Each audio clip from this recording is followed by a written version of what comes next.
Shalom, shalom, brachot lekulam, manianim mayesh, hakol beseder, eise yofi. Saludos, saludos y bendiciones. ¿Cómo están?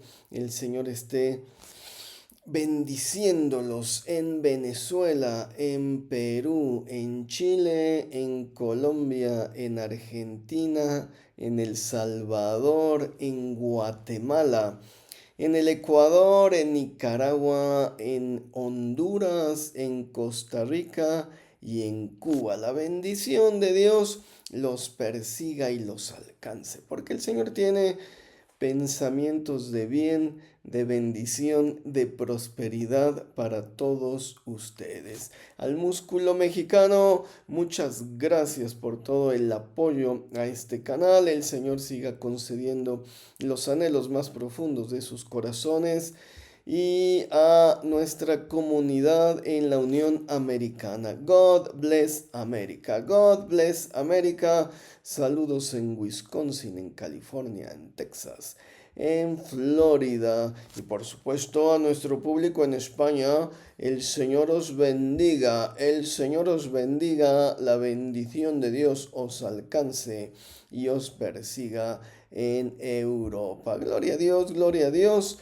Hoy con este tema muy interesante cuando se le busca esposa a Isaac. Y bueno, comenzamos con este salto temporal, con esta genealogía. Hemos dicho este recurso para establecer el paso del tiempo y se nos presenta una genealogía muy relevante, la genealogía de Nahor. Nahor, bueno, o Nacor, hermano del patriarca Abraham. Se nos dice que había dado a luz, ¿no? Se casó con Milca y bueno, dio a luz 11 hijos, me parece, ¿no? Bueno, y cada uno de los nombres de sus vástagos va a tener un significado relevante en la historia, ¿no? Nahor, por ejemplo, significa el roncador, ¿no? Las personas que roncan, ¿no? A lo mejor era un niño que roncaba mucho o la mamá roncó mucho durante su embarazo y le pusieron el roncador. ¿Qué nombres, no? ¿Qué nombres? A veces le ponen nombres a sus hijos sin saber qué significa, ¿no? Y bueno, vamos a tener a Milca, se casó con Milca, básicamente es reina. Y tuvieron 8 hijos, no 11, 8 hijos, pero bueno, era común en las familias de entonces. 8 hijos, Uts, básicamente el que consulta, debió ser un niño muy preguntón, o bueno, o consultaron a alguien antes de que naciera Uts, ¿no? Va a ser niño, va a ser niña, alguna divina, qué sé yo, según las costumbres de la época. Bus, el irrespetuoso. Digo, realmente es especulación, ¿no? Estoy especulando cómo se les ocurrió el nombre de los niños. Tenemos una historia completa en cómo surge el nombre de Yitzhak, ¿no? Dijimos la risa de Abraham, la risa de Dios, la risa de Sara, la risa del siervo, ¿no? Todo el mundo riéndose, pues le pusieron al niño Yitzhak. Obvio que fueron acontecimientos previos a su nacimiento. Hay otros nombres que van a estar impregnados por el nacimiento, ¿no? Jacob, el que agarró el calcañar del hermano para salir cuando estaba dando a luz la mamá, ¿no? O el otro se llamaba Pérez, ¿no? El que abrió brecha, ¿no? Para ganarle al hermano y salir antes, ¿no? Y ser el primogénito. Es decir, pero bueno, la mayoría de los nombres son previos al nacimiento, ¿no? Bus, el irrespetuoso, ¿no? Alguien le faltó el respeto a la mamá o al papá o qué sé yo.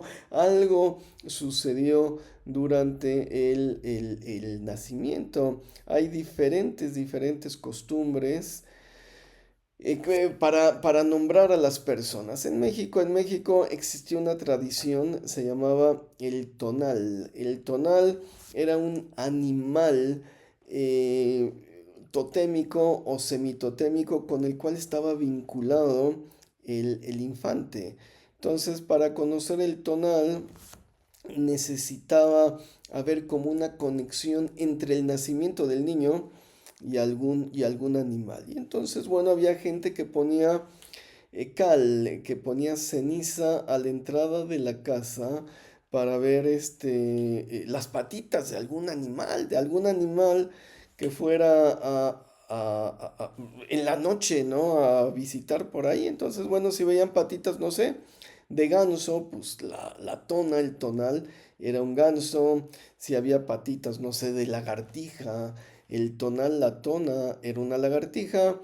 Y hay un libro que recoge tradiciones indígenas, El Diosero me parece que se llama el libro. Ay, no me pregunten quién lo escribió, pero bueno, en este libro el hombre dice que eh, tuvo problemas de parto la mujer, llamaron al doctor, ¿no? Al médico para que auxiliara en el parto y al otro día, ¿no? Pues cuando nació, ya cuando nació el niño, se fue el doctor y bueno, al otro día que abrieron la puerta, no había marcas de ningún animal, nomás de la bicicleta del niño, digo, de la bicicleta del doctor que fue a visitar a la mamá para que naciera el niño y entonces, bueno, decidieron que el tonal iba a ser bicicleta. Entonces, el nombre del niño iba acompañado de la tona, del tonal, ¿no? Hay nombres indígenas vinculados a los animales, siete serpiente,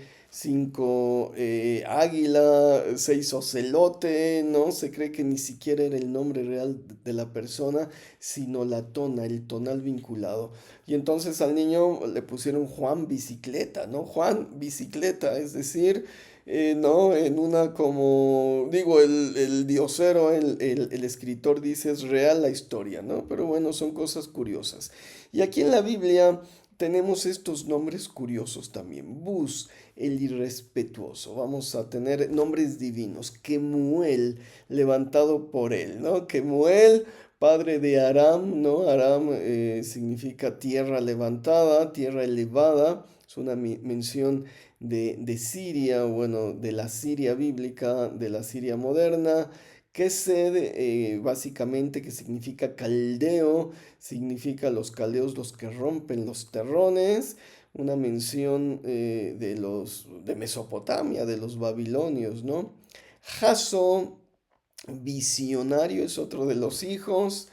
Pildash, el de la antorcha, Yidlaf, llorón, Betuel, la desolación de él, la desolación de Dios, y finalmente Ribka, ¿no? Betuel era padre de Ribka, que va a ser la futura esposa de Yitzhak, ¿no? El que ríe Ribka, la anudada, ¿no? La anudada y bueno, va a tener problemas para concebir, ¿no? Estaba anudado el vientre. No, son nombres muy curiosos. Ahora bien, si nos fijamos en la genealogía, hay nombres chistosos, ¿no? El llorón, el roncador, y hay nombres divinos, ¿no? Tenemos a Kemuel, ¿no? Levantado por él, y tenemos también, dijimos, a Betuel, desolación de él, ¿no? Entonces, para Abraham Abulafia, esto es muy significativo porque nos va a hablar de la importancia de los personajes. Abulafia nos va a decir, hay personajes que son nada más tinta, el llorón, el irrespetuoso, es nada más tinta escrita, no tienen mayor relevancia, diríamos hoy en día, son personajes secundarios, son personajes ¿no? que nomás están ahí de relleno. Y por otra parte, vamos a tener, dice Abraham Abulafia, personajes de carne y sangre, donde el nombre de Dios hay una revelación ahí poderosa o hay una revelación más profunda, ¿no? Levantado por él, ¿no? Va a tener un impacto fuerte en nuestras vidas. Betuel, la desolación de Dios, ¿no? Va a tener un impacto más fuerte en nuestras vidas. Y Abraham Abulafia dice, bueno, así es como pasa también en nuestro diario vivir. Hay personas más importantes, más relevantes que otras y bueno, nuestra estamos también constantemente vinculándonos con adjetivos de Dios, unos más poderosos que otros, ¿no? Y a veces necesitamos a Rafael, ¿no? Al sanador porque estamos pasando por una enfermedad y a veces necesitamos a Kemuel para que nos levante cuando estamos todos caídos, deprimidos o hasta cansados, ¿no? Amanecimos cansados y en esta interacción dice debemos buscar los adjetivos, debemos buscar la revelación de carne y de sangre, no nomás de tinta. Podemos leer la Biblia y es tinta, pero necesita ser carne y sangre para nosotros. Esto quiere decir una palabra rema, una palabra viva que actúe en nuestro interior. Y bueno, vamos a tener ocho hijos, ¿no? En aquel entonces las familias tenían muchísimos hijos, 11 a 13 hijos. Habría que ver el promedio de natalidad, pero era bastante alto, me parece que es de 13 o de 11, bueno, y es porque también se morían muchos, ¿no? Morían muchos infantes en la primera infancia, ¿no? Antes de los 5 había una gran mortandad, las plagas, las enfermedades, y luego, bueno, los que pasaban de los 12, ¿no? Ya habían llegado al primer nivel y después venían las guerras, ¿no? Y todo este tipo de cosas, entonces realmente era el que llegaba a los 40, mis respetos, no era realmente una persona ya adulta. Pues, el que llegaba a los 60 era un venerable ancianito, ¿no? Y bueno, la noticia de la familia del hermano de Abraham, ¿no? Se recibe después de la historia de la Aquedá, ¿no? Por supuesto. Y no implica que en ese momento Milca se pusiera a tener hijos, ¿no? Implica que, bueno, le llegó una noticia atrasada. eh, Quién sabe cuánto tiempo pasó después. Hay un problema en las genealogías, de acuerdo a interpretaciones rabínicas, cuando Isaac se casó con Rebeca. Rebeca tenía 5 años, ¿no? Y bueno, los judíos explican que Isaac se esperó a que la niña creciera, ¿no? Y tuviera los 12 años o los 15 años, para poder consumar el matrimonio. Improbable, de acuerdo a la diégesis, a lo que nos dice la historia, pero realmente es un problema, no equilibrar las genealogías. Rebeca va a ser sobrina de Isaac, ¿no? Entonces, digo, si saca uno las cuentas así exactas, ¿no? Esta cuenta la leí en La Voz de la Torá, un escrito rabínico explicativo de la Biblia y sacaba estas cuentas, ¿no? Decía Rebeca tenía 5 años, Isaac tuvo que esperarse cuando menos 7 años más para poder desposarla, es decir, vivía con ella, pero no pasó nada hasta que no creció la niña, ¿no? Entonces es complejo. Podremos situar su edad en unos 12 años, ¿por qué? Porque de acuerdo a la historia, bueno, ella decidió, le dieron la capacidad para decidir si se quería ir con el siervo de Abraham o no. Se puso un velo, pero bueno, eso lo veremos en otro momento. Ahorita, bueno, en la genealogía se resalta la mención de los arameos y de los caldeos. Hemos dicho que este es un recurso para hermanar a comunidades ajenas unas con otras y decir, mira, recuerda que seguimos siendo hermanos, no nos vayas a invadir, ¿no? ¿No? Todo queda en familia. Y bueno, finalmente Abraham era arameo, ¿no? El pueblo de Israel era descendiente de Aram. Esto está bastante claro para el judaísmo, ¿no? Dicen, el Señor, cuando los llevó a Egipto, los llevó a una tierra desconocida. Cuando los llevó a Babilonia, bueno, medio conocían el lenguaje, era muy parecido y finalmente regresaron como con sus ancestros. Fue peor la esclavitud en Babilonia que la deportación. Fue peor, perdón, la esclavitud en Egipto para los judíos, para los rabinos, que la deportación a Babilonia, ¿no? Es decir, en Egipto era tierra ajena con una lengua ajena, en Babilonia eran más o menos conocidos, ¿no? Y bueno, se recalca que el patriarca es bendecido, ¿no? Dice, Abraham fue bendecido, tenía montones, montones de dinero, ¿no? En vacas, en ovejas, en ganado, en ciervos. Hemos hablado que pudo llegar a alcanzar a los mil siervos, es probable, ¿no? Hablábamos de unos 500 en la intervención anterior, pero bueno, 1500 probablemente, ¿no? Y la Biblia nos habla de una reflexión acerca de la vida y de la muerte, ¿no? El hombre ya está bastante viejo. Isaac tendría 40 años, esto también levanta muchas sospechas. Les digo que las genealogías es un problema con la edad. Nos dice la Biblia, tenía 40 años y no se había casado. Digo, para los tiempos bíblicos en que se casaban a los 12, al hombre ya se le habían pasado mucho, el primer hervor, decimos en México, ¿no? Ya se le había pasado el primer hervor, ya se estaba quedando para vestir santos, ¿no? Un refrán que utilizan en la Iglesia Católica. Es probable, digo, no es imposible.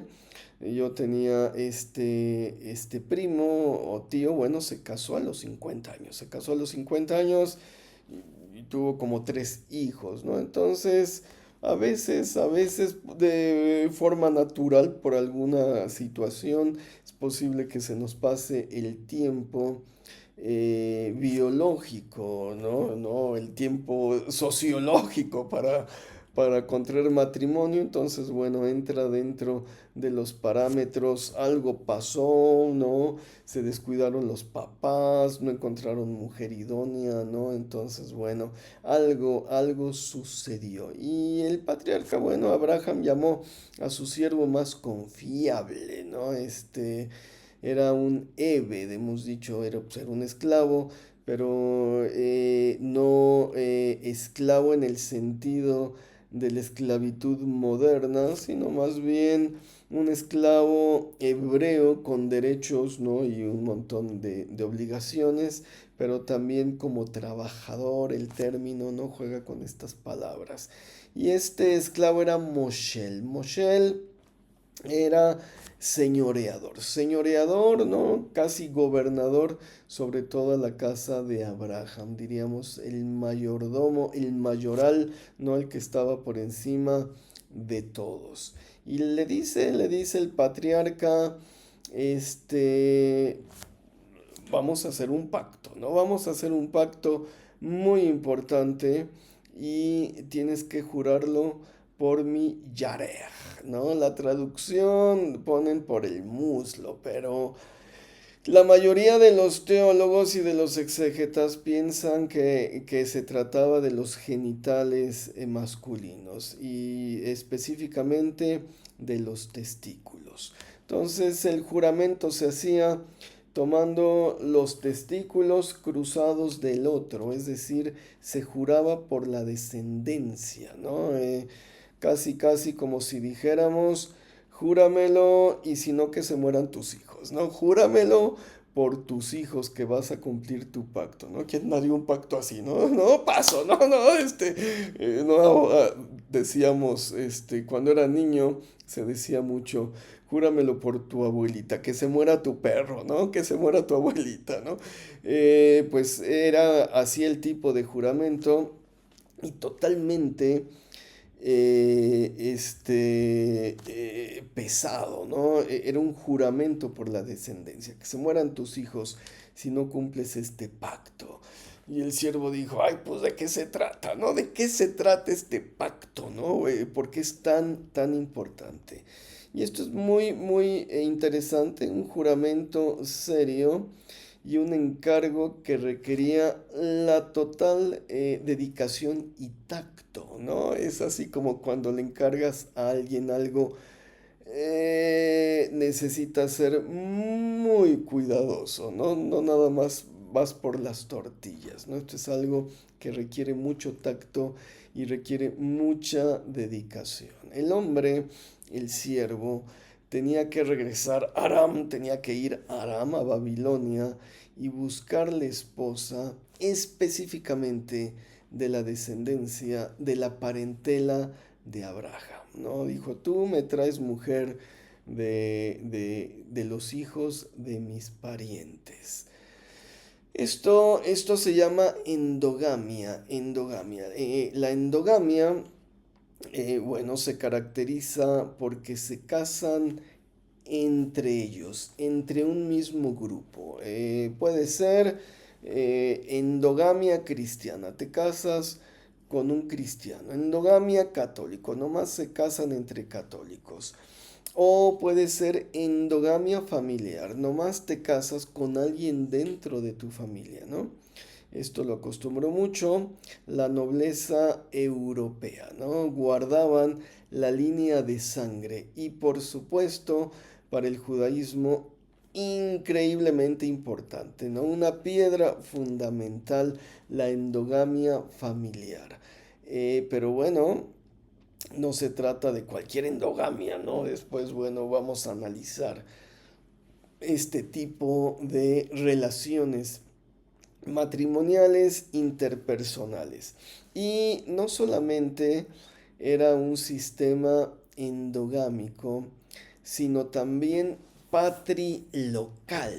Es decir, te la traes de Babilonia y te la tienes que traer a vivir aquí a la tierra de Canaán.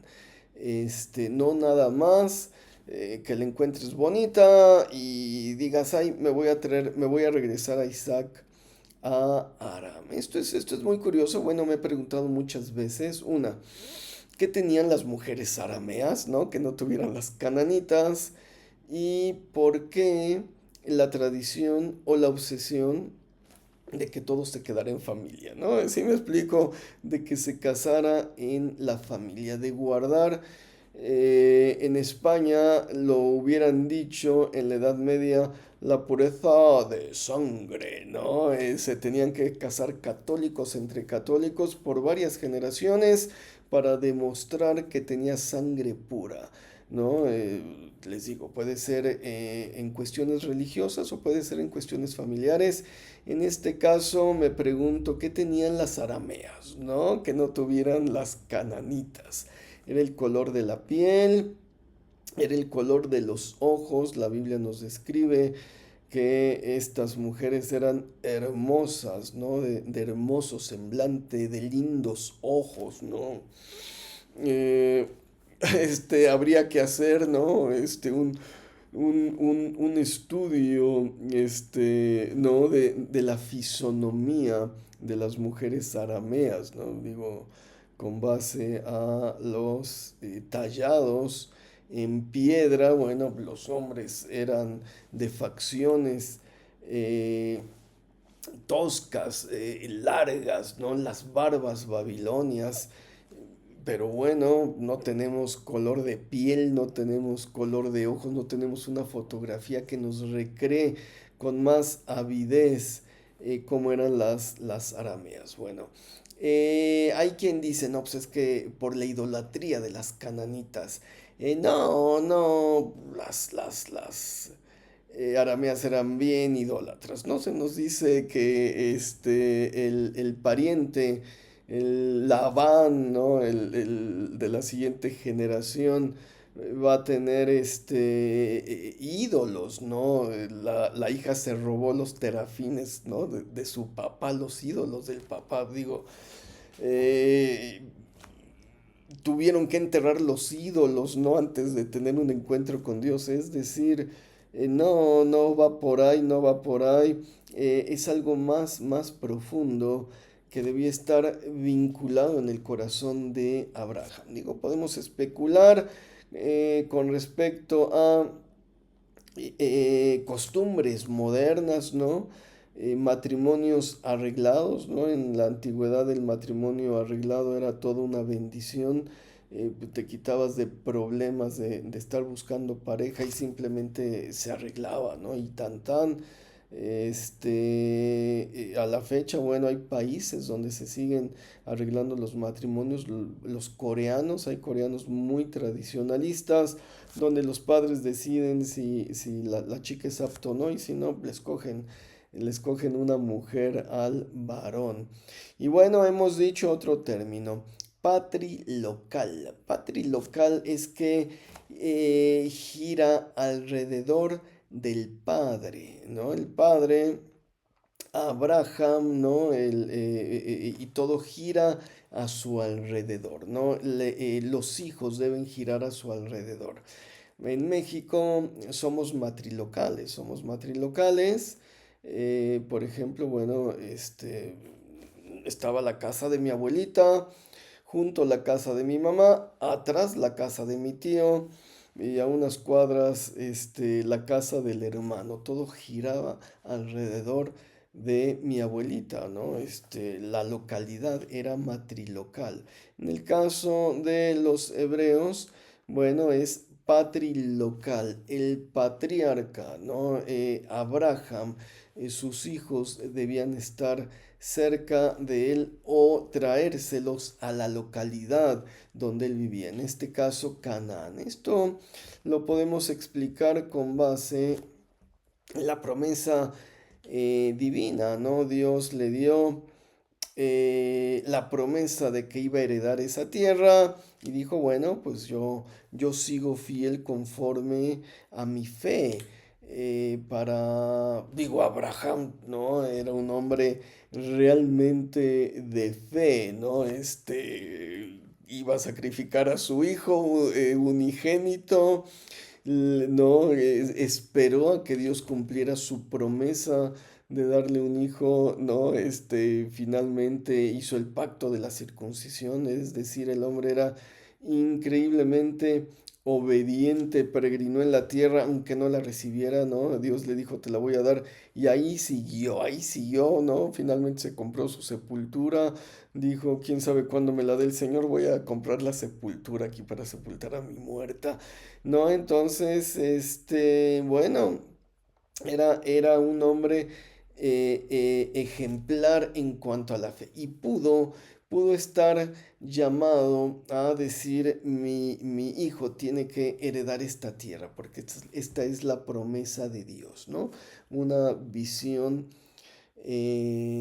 religiosa, movido por una visión religiosa. Por eso se podría justificar lo patrilocal.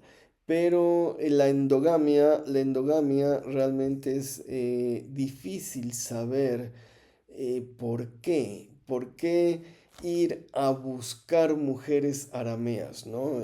La siguiente generación, Isaac con su hijo Jacob va a mandar también, lo va a mandar a buscar de su parentela y luego regresar a la tierra de Canaán, ¿no? Vas, que encuentras esposa y te me regresas, ¿no? Esa es la instrucción del padre. Entonces, digo, con las 12 tribus de Israel se va a romper esto, ¿no? La endogamia se va a quedar ya entre hermanastros, no entre hermanastras, ¿no? Y van a hacer sus combinaciones, pero en un principio, por 3 generaciones, se buscaron mujeres arameas, ¿no? Y bueno, seguimos con esa pregunta, ¿qué te ha dado esa mujer, no? ¿Qué te ha dado Aram? ¿Qué te dio Aram?